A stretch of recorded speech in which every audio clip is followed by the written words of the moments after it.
episode like 10 or something like that for all of them. Hey, everyone. Hi. Happy Sunday and happy Mother's Day. Welcome to the Fear the Walking Dead after show here at the stream.tv. Yes, we are back. We're here today to talk about this episode that we thought was great. Oh my God, amazing. I'm your host, Jocelyn Polite, and I am joined by my fabulous and co-hosts and partners in fear. Over here to my right is Kiyra. Hi, everyone. And over here to my left is Timothy Michael. Yes. That's me. Hiya.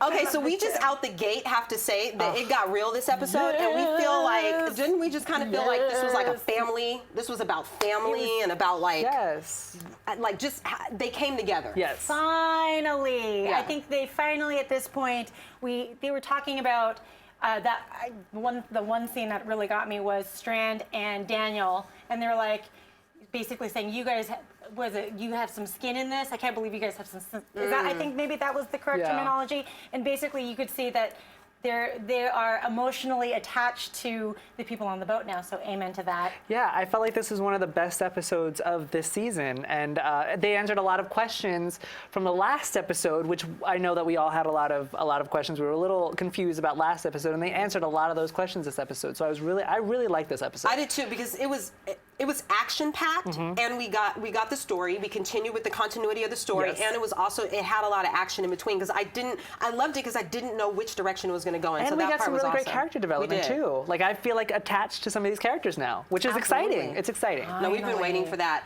Well, this is an interactive show, and we are waiting for you. So Kiyra is handling everything on YouTube's chat. So jump on the stream's YouTube chat, subscribe, and talk to us during the show, because we know we have a lot to talk about. And Timothy over here is on Twitter, hashtag FTWDAS, and he's going to be looking at what you guys are saying on there. So we are going to start out actually with what's happening with Chris, because Chris is going through some stuff. And so what is going on with Chris tonight? Like, is Chris like what's going on with his mindset? Well, I have to say the fact that, Reed was going down.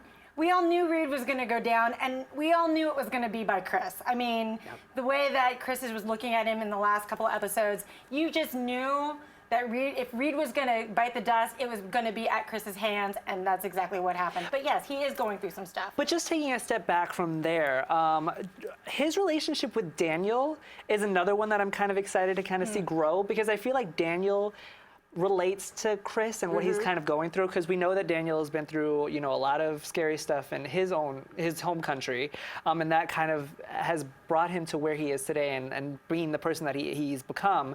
So I was like, why would Daniel let Chris stand guard at Reed's door? But then I was like, that makes sense, because obviously Daniel feels like he can see some of himself in Chris. So if something goes down, Chris would be able to handle it. It's like he definitely knows how to handle Chris. And I feel like because even when Daniel was fishing, you know what I'm saying? And he kind of like, he was able to kind of talk to Chris about what was going on with him, and he knew that he was mourning his mother and just how to connect with him. So I feel like Daniel just kind of has that inside with him. But Chris is really going through some things. And I didn't think he was going to, I knew that Reed was going to die somehow, but I didn't think it was going to be so soon that he took him out. Well, see, let's bring it back to that really quick. How do you guys feel about that? And this goes to you guys as well. Do we believe Chris's story about how he died and then he shot him to keep him from turning? No way. Right? No. I mean, why do you guys think no? Well, because Reed was totally egging Chris on.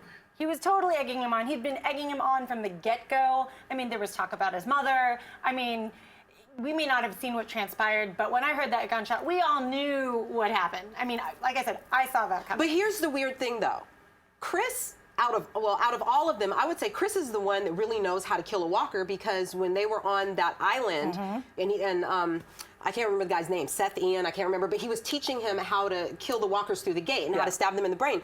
So but he didn't kill him. I mean, you understand what I'm saying? He didn't kill him like that. So, and Chris knows that he would come back if he didn't kill him like that. So I'm wondering what he was actually up to when he tried to kill him. I like that point. It's a really good observation. Yeah, interesting. Okay, Chris, we got you. All right. Well, there was something interesting between Madison and Chris. That relationship is definitely growing, and an understanding between the two of them, is kind of growing. What do you guys think of Madison's that whole thing that went down between Madison and Chris, because it was after the kill, and she kind of honed into how he felt. You know what? Fitting on Mother's Day that they would kind of develop this kind of mother and son relationship, because I feel like that's the first kind of, you know, touch that we've had of their relationship being more than this like friction, like you're only my stepmom kind of like thing, but I don't really respect you in that way.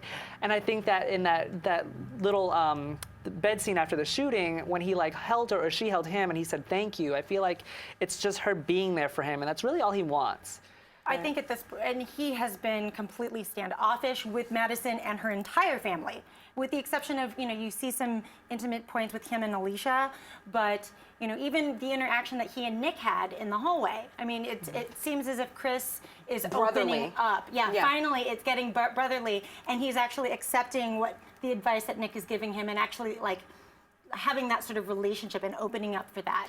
Which is interesting, because Reed had said to him before he shot him that he is an outsider, and that as the people that he calls family will drop him like a stray dog, because he was saying he doesn't look like his sister, and like his dad is his dad, but his stepmom isn't. And I feel like it's kind of Chris's way to be like, you know what, F that. Like, these are my family. Like, they're not just going to drop me because I don't look like them, or that I'm not blood with them. And I liked that kind of juxtaposition between what Reed is saying and how Chris is handling, you know what, I'm going to open up and be part of this. I feel like Chris knows that Madison's got his back. I mean, by now, like after the thing that happened with his mom, you know, I just feel like he kind of knows that Madison actually does have his back, which is cool to see. But it's nice to see how much Chris has grown in the last 2 seasons, because at the beginning of season 1, he's just like, you know, I don't care about your family, like in relations to Travis, like saying these guys are not my family, and how much that has changed now. So yay for Chris. I know, yay for Chris. And you know what, we want to sneak in, because we all like came out of our seats. Daniel outsmarted that situation with that whole, you know, with Reed and the zombie. I was like, what? Like, as soon as he was like, don't, I was like, what? And I'm like, oh my God, that's right. You could trade him and they wouldn't even know. That was brilliant. It was. Smart. So brilliant. That has never even, wait, I'm trying to Has think. that happened even I'm on trying The to think, Walking I'm Dead? trying to think. And I don't want to say no, because I'm sure something like that has happened, especially with the governor and stuff. But I can't remember. I don't think so. I don't think so either. That was amazing. That was awesome. I like that one. It was amazing. All right. Well, Madison took control this episode again, and I feel like Madison's been taking control. We know that she saved Strand and pulled his raggedy self out of the water, because he was struggling last week. But she just really took control this time. It just seemed like she was like, no. Like I said, this was like the family episode, because she was like not having it. She was going for her family. She was like, we are not taking the boat to Mexico. We are going to get, you know, my family. And then I was surprised that Strand kind of jumped on board with her, because even though she saved his life, you know, Strand, I was like, is he actually going to back her? But again, for me, it's coming back to the whole, hey, they're becoming a family now. And he even said to Luis, didn't he say at some point, he's like, you know, I think he was referring to Thomas, basically saying, hey, Thomas is going to understand the reason why we had to go back. So, like, he's now accepting that. See, I'm beginning to like Strand, but I still don't trust him. No. I feel like something's going to happen with this whole, like, getting into Mexico with 7 people and only having money for 2. Like, something's going to happen, or something's going to go down.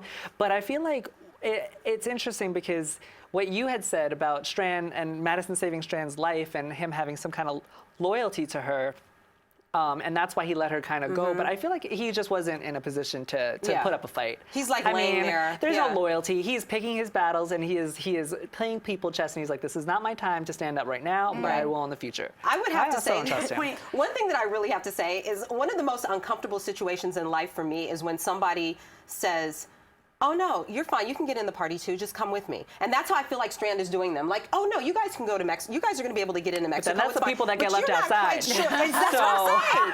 You're outside on the ropes, like. I don't know about you guys, but I don't ever get left outside. No, I don't either. But that's like the scariest situation, and I'm thinking to myself, like, how comfortable are they feeling going to Mexico? Like, we don't know what this is. Can they get in? I don't know, because even Luis is kind of like, we can try. I still want to know what is going down in Mexico. I know that, you know, they're definitely setting it up, but, you know, are they really going to make it in Baja? We don't know. And why do they need all this money? Right. What is this? I understand that they're still going to this compound, and gosh, I know you guys are going to probably jump on me for, like, you know, keep talking about the damn thing in Mexico, but I really want to know what's going on. No, I know, and we shall see. But one thing that was also interesting with Strand, just kind of like moving from Madison a bit, well, Madison actually approached Strand about this, but he's kind of, cuddling up to Nick in a way of kind of being that like mentor father figure, and he's overstepping his bounds, and Madison is pretty much like step off. But you know what? This goes back to last season where him and Nick were in the cell together, and Strand kind of looked out for Nick, and vice versa. I mean, Nick was looking out for Strand as well. I don't know why he feels such like a fatherly way toward him. I'm interested to see where this relationship goes, but I'm not sure. Kira, what do you think? Well, I really think what we're going to see going forward is, even though at this point Strand and Madison are sort of aligning and like getting each other's back, this is the one part. This is the one piece that I think that it's really going to break them apart, because basically Madison was like, you leave my son alone. Don't have my son be your bitch. Right. Your go-to bitch to go do your errands. But see, I don't think that's gonna tear them apart. I think that conversation with Madison and Daniel, when she was like, you know what, they're just kids, and Daniel was like, they're not just kids. I feel like Chris and Nick are gonna stick up for themselves. I don't think Strand has to do anything in that kind of aspect. I think that Nick and Chris are gonna be like, no, this is the world that we live in now, and you're just gonna have to deal with it. And Madison's not gonna like that. I think that's where the conflict Well, the is gonna kids come have in. already done so much. I mean, that's the thing. Just but Madison so doesn't far, like that. That's true. But she keeps putting them at the kiddie table. But the kids have already done so much. When you think about Chris, going into the aircraft, and experiencing that, and then Nick and all the stuff that he's experienced with all the blood over him, and the fact that he told his mom, hey, I like it out there, and then now we saw Alicia, which we'll talk about soon enough. But the kids have actually stepped up and been doing most of the work. And what I like about all the kids, though, at this point, is that they've all taken responsibility in some form or another of the mishaps that they have caused. So amen for that. And I feel like the kids are a lot smarter in this season than the adults. And this just goes back to Madison and Chris's conversation after he shot Reed, and when Chris was like he was going to turn, and Madison said to him, "We don't know that." And this brings me back. Yeah, this brings me back to like the beginning of, this is a zombie apocalypse. We don't know how you get turned. We don't know what happens. They don't know yet that if you don't get bitten, you still turn. They don't know that. We have to keep that in mind. So I'm kind of glad that they brought that up. Okay. Because I was like, I think that was huge to me. I was like, she doesn't know that. But then Chris was like, we do know that. You do know that because that's the whole reason why Liza was taken out. Exactly. Well, but she was bit. Oh, she was bit. Reed was stabbed. And in The Walking Dead, they found out from the scientists that even if you don't get bit, you still turn. Yeah, so they didn't get that inside knowledge like they did on The Walking Dead. So they're still in like this the learning ignorant phase. Exactly. Yeah. So I'm glad they brought that up, and I just want to bring that up. That's true, and I'm sure we're going to revisit that one. But Madison and Nick had I thought, a special moment. An interesting moment, I guess you can say, because I'm sorry, I shouldn't have said special. It's Mother's Day. I'm sensitive. But they had an interesting moment. The part that I love the most, is that Nick changed his clothes and he's clean. That's the first thing. Yes. And the second thing is that Nick actually told his mom that he kind of likes it out there, and he knows that he is fearless and that he's kind of good at getting out there and doing what he needs to do, even though she wants him to stop it, and she's being the protective mom, but that's what we expect, right? And he was basically telling her, yeah, I want to go out there. And he was like, why don't you want me to go out there? It's because you want to go out there, not because you have to go out there. You like going out there. But he needs a replacement for his addiction. And the replacement for his addiction is this. It's going out and getting that adrenaline. That's deep. I love that. I love that. No, but that's really, because that's the way I saw it. I was like, you know what? Because he's not popping the drugs anymore. Yeah. He's not doing that. So I'm like, what is he actually doing? He likes smothering himself in the blood. He likes going out there and doing it. He likes to face the danger. Exactly. 100%. Well, Alicia, we got to talk. First of all, I have to eat crow.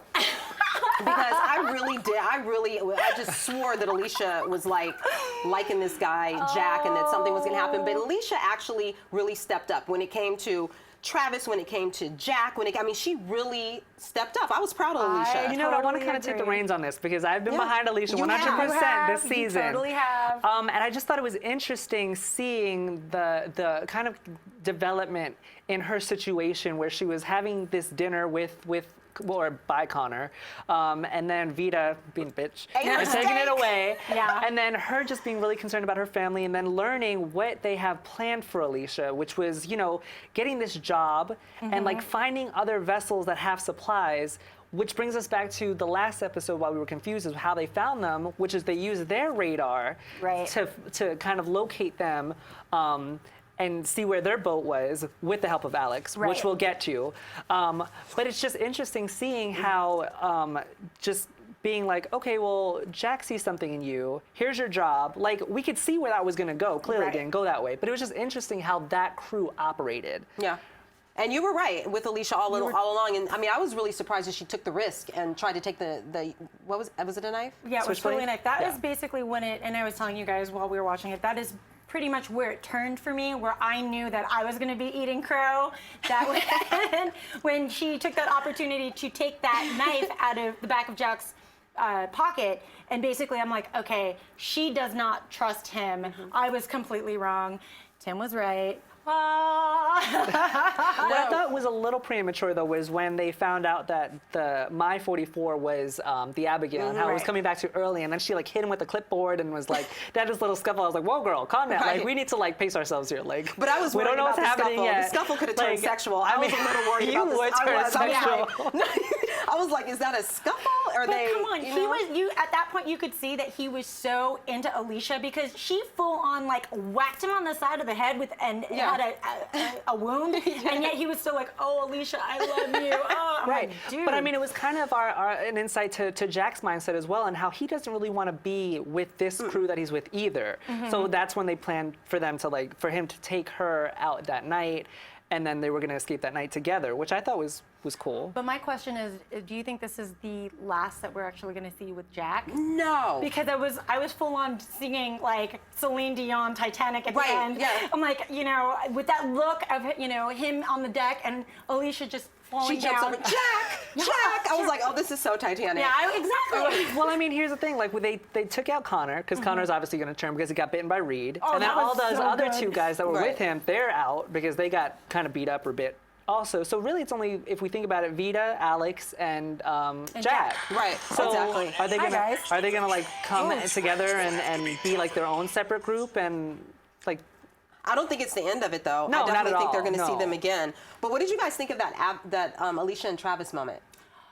Did that surprise you that The she last part? actually? The last moment? Yeah, because I guess it probably surprised us because we have been so anti-Alicia. Right. But when she just really was like, "No, I'm going to go do this," and you know, when he was telling her, "Don't worry about me." I felt a little bit bad for Jack because in that moment when they were looking for other boats and Alicia asked him, you know, what happens to other boats? And he was like, it's not Connor, it's Reed. Like, Reed's the one it's that the takes care other of it. people in their group, in his group that were evil, and he kind of wasn't. He was just kind of going along with him with just trying to survive. And, you know, I felt like he genuinely wanted to go with Alicia. I agree But with I don't you. think that she, you know, you women hold a grudge. So she was like, no. True. She was like, no, bye. And Yeah, jumped exactly. off. But, you know, going back to the whole family aspect, I think at that point, I don't, and you guys tell me, have you really seen Alicia and Travis, you know, during these past couple of episodes or even through the season, have you really seen much of an interaction on how No. she really feels about Travis? No. So I want to say that, you know, that whole interaction, you finally see how she's like, I can't leave you. My mom will never forgive me. Right. You know, like, so there's now that allegiance Right, that's exactly. happening. Right, exactly. And I mean, that I haven't. You're right, and that's a good point because I haven't seen that interaction between them. We've seen like Chris and Madison, and we've seen some other crosses. You know, maybe Nick and Travis, but I haven't seen those two. Yeah, so that same. was That's why I pretty loved this interesting. Yeah, episode, this was an because it awesome just- This episode. felt like episode, all characters the way that- around, I think So all good. of us were just like, yes, Yeah. finally. I know. Well, karma is a bitch. Because Travis got locked in a cage because Alex made sure that they went and got his ass. Oh, yes. And that he, which I didn't quite understand when all three of us were talking about this. Okay, Travis said that they could be towed from the boat the Yes. last time. Strand cut them loose. Yes. So why is she that mad at Travis and not at Strand? Why is she focusing and singling out? I think she was only singling out Travis because he was the only face that she really saw. He was the only one that actually really negotiated with her, you know, and she doesn't know. Strand just came out of nowhere. For all she knows, you know, Travis sent Strand to cut that line. Yeah, so she doesn't know. See, I disagree a little bit because Travis did bring up to Alex how, you know, he has a kid and how he's watching how Travis is dealing with this world around him changing and how he's seeing how he responds to this violence. And he says to Alex, you know, I'm no better than the man that cut the rope. And I think that Alex already saw that because he could have, and she pointed out, she said, I saw the look in your eye when you put me in that raft. She said, you knew what was going to happen. You knew something could have happened and you didn't stop it. And I think that's why, because I was in the same boat when, no pun intended, why is she so mad at Travis? She should be mad at Strand. But then I was like, no, she's right. I mean, he could have, done something before they got into that situation, and he didn't. So, and she saw him as the more, I mean, you know, because sometimes even if there's a group of people, you see that one person that you're able to connect with. You see that one person that's probably the logical one that can convince everybody else. So her focus probably did go straight to Travis. And when he said, oh, it can be towed, he was kind of the first person to kind of speak on what can happen. Right. You know, because everyone was like, well, I don't know, kind of, maybe you can come on, no. And you know what I mean? And Travis was just like, we can tow you. And it was just automatic. We can tow you. Like, no, I mean, it was a good idea at the time. At the time. Right. And then clearly it wasn't. And then we find out what happened to Jake, right? Yeah. Yes. Yeah. So Jake, and I wish we could have seen that.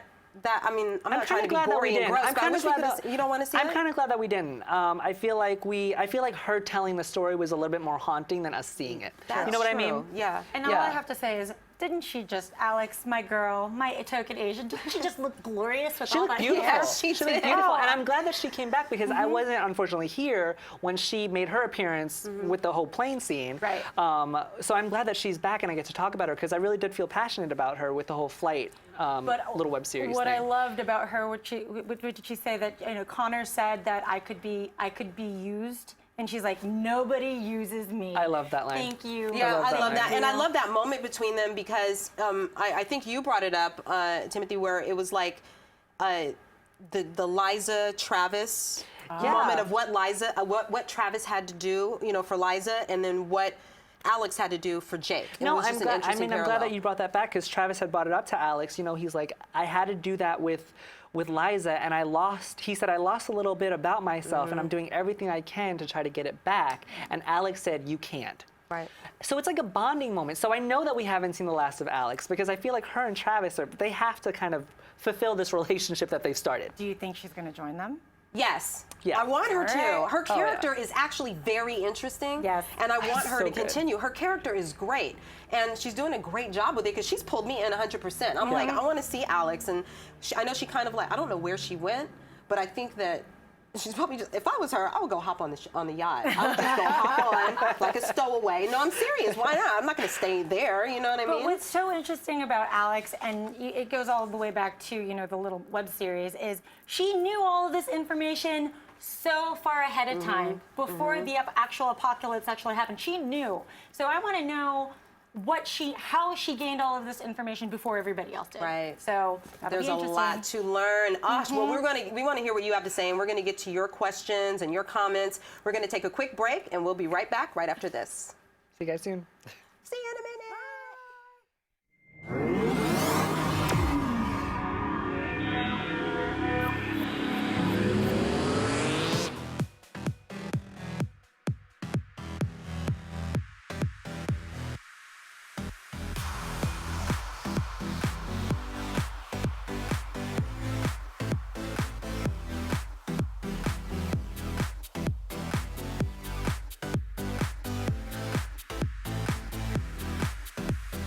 Just in case you missed it live. In case you missed it live. In case you missed it live. Oh, you'd want to take the time travel the whole way back. How did you not figure that out? We had a crazy vampire threesome. And you can't unsee that. That's burned into my brain now. I was like, How did you get here? No. Look at me, I'm dancing. You know why we saying yes. You You know why we saying yes. He was like, yeah, I'll tell you whatever you want. He is quite something. And we're like, inseparable. She was shadier than Sunglass Hut with Ray-Bans on sale, ladies and gentlemen. No, it wasn't. So come on. You just went to a totally different direction on that. When a billionaire goes broke, it means he's got like $4 million. Hold the phone. Hold on. Bro. I found her to be deliciously out of control. Oh man, looking forward to this fight. Ooh, they about to get together. Watch, it's about to go down. Somebody better take some pictures of this. She just slapped the crap out of Nick. And he's just It's so good. You can't count anything out. Look at you. It's been another awesome night at the Stream.tv, always guys. awesome. Thank you for joining us, you guys. Yes. We love you.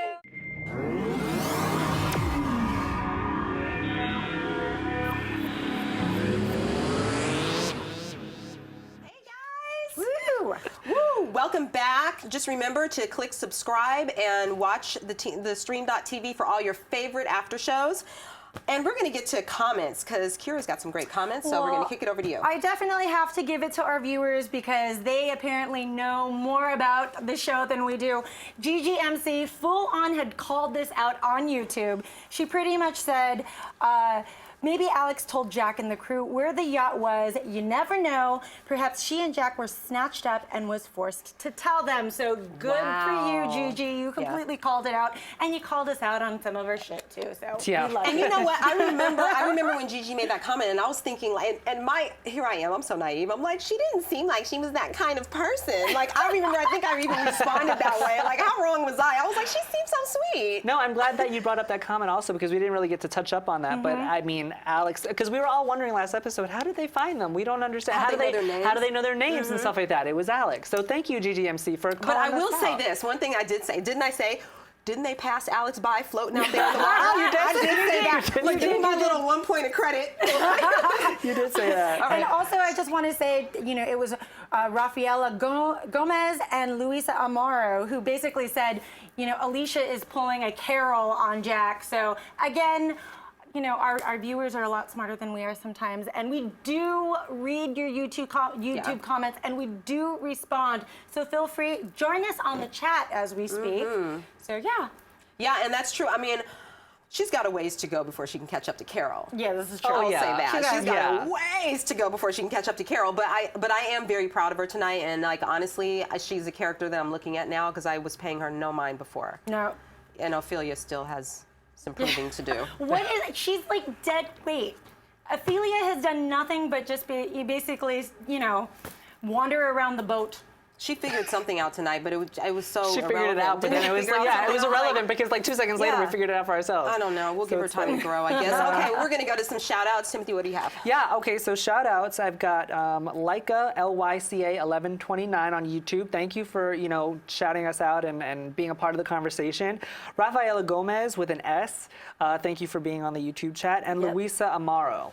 Yes. Woo! Nice. Thank Yep. you guys for following us and retweeting and just talking to us and having a conversation. It has been really fun talking to you guys on YouTube. It really Yes. has. And so keep it going. We want to keep the conversation going all week long. And of course, we've got, you know, right now on YouTube chat, I just want to say hello to Faquad, hello, and Forever Johnny Boy. You guys are so good to us. Thank you for following us on YouTube. And speaking of Forever Johnny Boy, he actually has a Twitter question. Oh, let's go. And I feel like this is a great question because we were all like we were fired up about this episode and a lot of character development. But he says, "Who was your MVP tonight?" He said, "I saw Alicia get her manipulation on." I don't know. Do we think Alicia is the MVP? Because there were a lot of standouts tonight. Yeah, I feel like there were a lot of standouts tonight. I think she was. I think she won tonight. Yeah, I'll agree with that. Really? Yes, it's not. There's you know no what? by Alicia. You know what? I'm sorry, but I'm gonna go a little off book because I'm gonna say Daniel. I'm gonna say Daniel Yes. because when his brain, how his brain worked with that whole Reed situation right. and handling that whole thing. I mean, really, he saved Travis's He ass. really did, So, and we all jumped up when that happened. Like, I was like, No, why Daniel won. Daniel won, I'm gonna say hands down. Daniel. I love Alicia. I but like Daniel. the MVP every week. We might go Yes. ahead and do that. But Yeah. thank you guys for joining us tonight. We hope you have a wonderful, happy Sunday and a happy Mother's Day. Join us here next week for the next episode of Fear the Walking Dead After Show, and we will see you right after The Talking Dead. Until then, be safe, and we'll see you Yay. next week. Bye, guys. Happy we Mother's Day, love everybody. you. Bye, guys.